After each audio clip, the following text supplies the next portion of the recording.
Assalamu alaikum wa rahmatullahi wa barakatuh. Barkamu da zuwa wannan tasha ta fasaha Hausa TV. Hakika mun zo muku da wata sabuwar hanya yadda zaka magance application not install a wayarka. Sau da yawa wani lokacin application zaka ga an turo ma daga wata wayar zuwa wayarka, amma wannan application din ya sa app not install.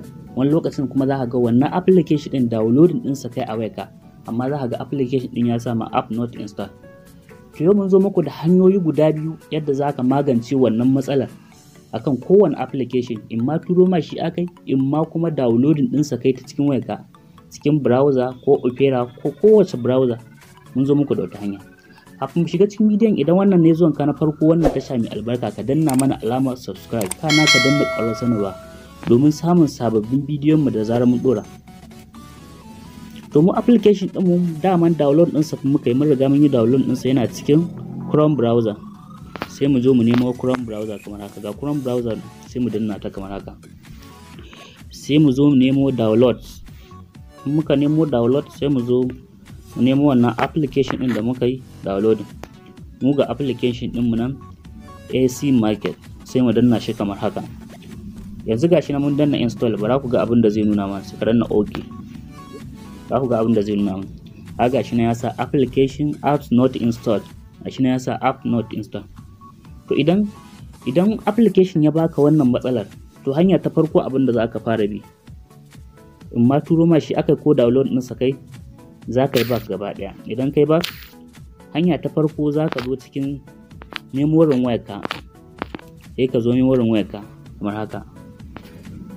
Sai ka zo cikin memorin wayarka, ka zo ka nemo abubuwan da suka cinye ma space na memorinka, amma waɗannan application ne ko bidiyoyi ne ko wani document ne. Sai ka zo ka nemo duk abin da ya cinye ma space na wayarka, sai ka zo ka fara rarrage su. Idan ka fara rage application ɗin wayarka, ka goge su, ka fara rarrage application ɗin wayarka kamar haka, sai ka delete. Idan ka goge application ɗin wayarka,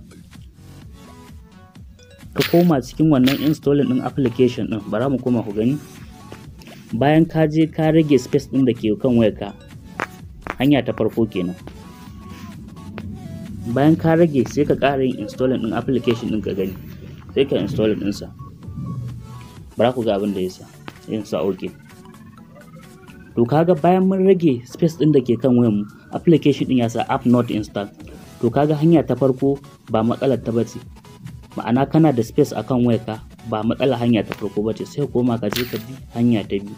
Hanya ta biyu sai ka shiga cikin space din, sai ka shiga cikin setting din wayarka kamar haka. Sai ka je ka nemo setting.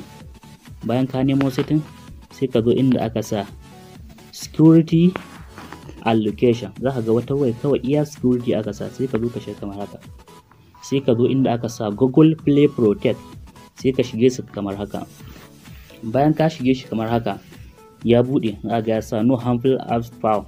Sai ka zo daga nan sama, za ka ga wani waje mai alama kamar setting, sai ka shige shi kamar haka. Bayan ka shige shi, za ka ga ya sa ma ga wasu na guda biyu, za ka ga ya sa scan apps with Google Protect. Za ka ga na biyu kuma ya sa approve harmful apps. Sai ka danna su kamar haka.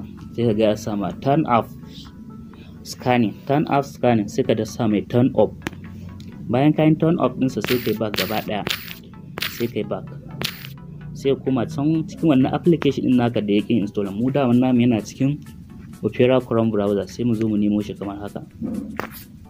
Sai mu zo mu ƙara yin installing din wannan application din, mu danna install. Bayan mun danna install, yanzu bara ku ga abin da zai nuna mana. Gashi na yana installing yanzu gashi na ya sa app install. To kaga idan ka bi hanya ta farko bai ba, sai ka zawo ka bi hanya ta biyu. In dai ka bi waɗannan hanyoyin guda biyu, kowane application ne, in ma turo ma shi akai, in ma kuma download ɗinsa kai, za ka ga application duk wanda ya sama not install, za ka ga ya sama install. Wannan hanya tana da matuƙar muhimmanci sosai. Idan ka ji daɗin wannan bidiyon, ka danna masa alamar like nan ka yi